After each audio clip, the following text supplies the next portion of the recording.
আসসালামু আলাইকুম প্রিয় খামারি ভাইয়ারা, দেশ এবং প্রবাস থেকে যারা আমার ভিডিওটি দেখছেন সবাইকে আমার ভালোবাসা এবং শুভেচ্ছা। আবারও চলে আসলাম আপনার মাঝে নতুন একটা ভিডিও নিয়ে।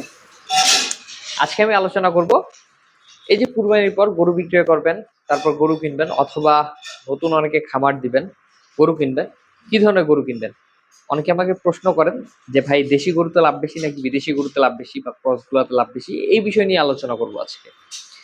প্রথমত, এই কুরবানিতে যারা গরু বিক্রি করবেন তারা অলরেডি বুঝে গেছেন যে কুরবানিতে কি ধরনের গরুর চাহিদা বেশি, দেশি গরুতে লাভ বেশি নাকি বিদেশি গরুতে লাভ বেশি। আর যারা গরু বিক্রি করেননি, নতুন করবেন, তাদের তো নতুন করে জানতে হবে। যাই হোক, সারা বছরে যদি আপনারা গরু বিক্রি করেন তাহলে আপনাদের অবশ্যই ক্রস গরুগুলো পালন করতে হবে। ক্রস কেন পালন করতে হবে? সচরাচর একটা ক্রস গরু দিনে 1 কেজি থেকে 2 কেজি পর্যন্ত বৃদ্ধি পায়। 2 কেজি কথাটা অনেকের অবিশ্বাস হতে পারে, কিন্তু এটাই বাস্তব। বড় বড় গরুগুলো 2 কেজি পর্যন্ত বৃদ্ধি পাওয়ার রেকর্ড আছে। একটা দেশি গরু সর্বোচ্চ আধা কেজি বৃদ্ধি পায় দিনে, কিন্তু ক্রস গরুগুলো 1 কেজি, 1.5 কেজি, 2 কেজি পর্যন্ত বৃদ্ধি পাওয়ার রেকর্ড আছে। ক্রস বা বিদেশি যেগুলো অস্ট্রাল, মানে গ্রোথের একটা গরু আর কি, মানে শুকনো গরু মোটা তাজা করেন না। সাপোজ একটা 2 দাঁতের গরু দেখেন মোটা হয়ে গেছে, ফুল মোটা, তারপরেও দিনে 1.5 কেজি, 2 কেজি বৃদ্ধি পায়, মানে যদি ভালো জাতের হয়। আর স্বাভাবিকভাবে 1 কেজি কিন্তু মোটামুটি বৃদ্ধি পায়, এটা একটা স্বাভাবিক গড় একটা বৃদ্ধি। সেটা হলো ক্রস বা ফ্রিজিয়ান গরুগুলো 1 কেজি বৃদ্ধি পায় প্রতিদিন। কাজে আমরা যদি মাংসের জন্য তৈরি করি, আমরা ক্রস গরুগুলো নির্বাচন করব, তাহলে আমাদের হবে কি প্রতিদিন মিনিমাম 1 কেজি করে বৃদ্ধি পাবে। 1 কেজি মাংসের দাম 750 টাকা, ধরলাম দিনে সে খেলো 400 টাকা, 450 টাকা। বড় গরু যদি হয় লস নেই, তাও লাভ থাকবে।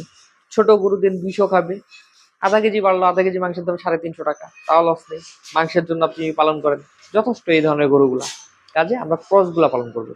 আর যদি কুরবানি টার্গেট করি, অবশ্যই দেশি পালন করবো, কারণ কুরবানিতে ক্রসের চাহিদা একেবারেই নেই, নিতে চায় না। দেশিগুলো পালন করব, আর যদি পারি শাহিওয়াল পালন করব। শাহিওয়াল হলে কুরবানিতে প্রচুর দাম ভাই। এছাড়াও আমরা যারা লং টাইম গরু পালন করি, 6 মাস 7 মাস, তারা একটা কাজ করতে পারি, 6 মাস ক্রস পালন করবো, 6 মাস শাহিওয়াল পালন করবো। অর্থাৎ আমরা কুরবানির পর 6 মাস ক্রস গরুগুলো পালন করবো বা বিদেশিগুলো পালন করবো। এতে মাংসের জন্য আমাদের খুব ভালো হবে। বিদেশি গরুগুলা এগুলা ভালো মাংস বৃদ্ধি পায়, ভালো দামে বিক্রি করতে পারবো কসাইয়ের কাছে। এবং কসাইয়ের কাছে এগুলো বিক্রি করার পর বাকি 6 মাসের জন্য যে আপনার শাহিওয়াল গরুগুলা পাওয়া যায়, এগুলো তুলবো। কুরবানির সময় শাহিওয়াল গুলো খুব ভালো দাম পাওয়া যায়, লাল টকটকে যে শাহিওয়াল গুলো আছে, এগুলো পালন করলে ভালো দাম পাচ্ছি। কাজে আমাকে যদি এখন প্রশ্ন করেন কোন গরুতে লাভ বেশি, ভাই 2 গরুতেই লাভ আছে, কিন্তু 2 গরুতে 2 সময় লাভ।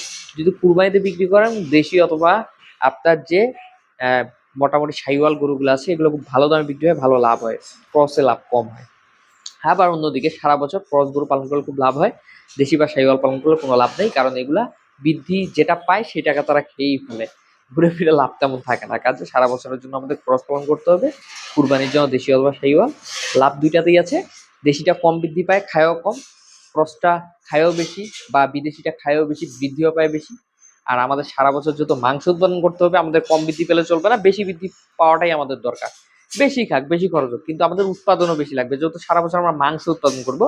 কাজে আমাদের বিদেশি হলে মাংসটা বেশি উৎপাদন করতে পারবো, বেশি বিক্রি করতে পারবো। আর দেশি হলে তো এটার উৎপাদন কমে যাবে, কারণ একটা দেশি গরু 3 মাস পালন করলে 1 মণ যদি মাংস বৃদ্ধি পায়, 1 মণ মাংসের দাম 30,000 টাকা, 3 মাসে সে খেয়েই ফেলে মনে করেন 25,000 টাকা, তাহলে কি লাভ হলো? কোনো লাভ হলো না। অন্যদিকে 3 মাসে একটা ক্রস গরু আমরা 3 মণ পর্যন্ত বৃদ্ধি করাইতে পারতে পারি, যদি হাড্ডি ছাড় হয়, মানে একেবারে শুকনো, শুধু ফ্রেমে মাংস ধরাবো। সেক্ষেত্রে আমাদের প্রফিটটাও যেমন হিউজ হবে, লাভটাও মনে করেন যে ভালো থাকবে। খরচটা অবশ্যই বেশি হবে, কারণ সেই ধরনের ফ্রেমগুলো আমাদের কিনতে গেলেও অনেক দাম লাগবে, সেগুলো মাংসের দামে পাবো না। সাপোজ ফ্রেমে যদি 3 মণ মাংস থাকে, 3 মণ মাংস মানে 120 কেজি মাংস, সেই ফ্রেমগুলো আমাদের কিনতেও হয় মনে করেন যে আপনার লক্ষ টাকার উপর দিয়ে। সেই ধরনের ফ্রেম যদি হয়ে থাকে, কারণ একটা বড় ফ্রেমের দামও কিন্তু বড়, কারণ সেটা ফ্রেম, সেটাতে চাইলে আপনি মাংস ধরাইতে পারতেছেন। তো এত হিসাব না করে আমরা মোটামুটি যদি ফ্রেম ট্রেম বাদও দেই, এমনি সাধারণ 1.5 বছর বা 20 মাস 22 মাস বয়সে যদি আমরা যদি ক্রস বা ফ্রিজিয়ান গরুগুলো কিনে যদি পালন করি, ফ্রেম লাগবে না।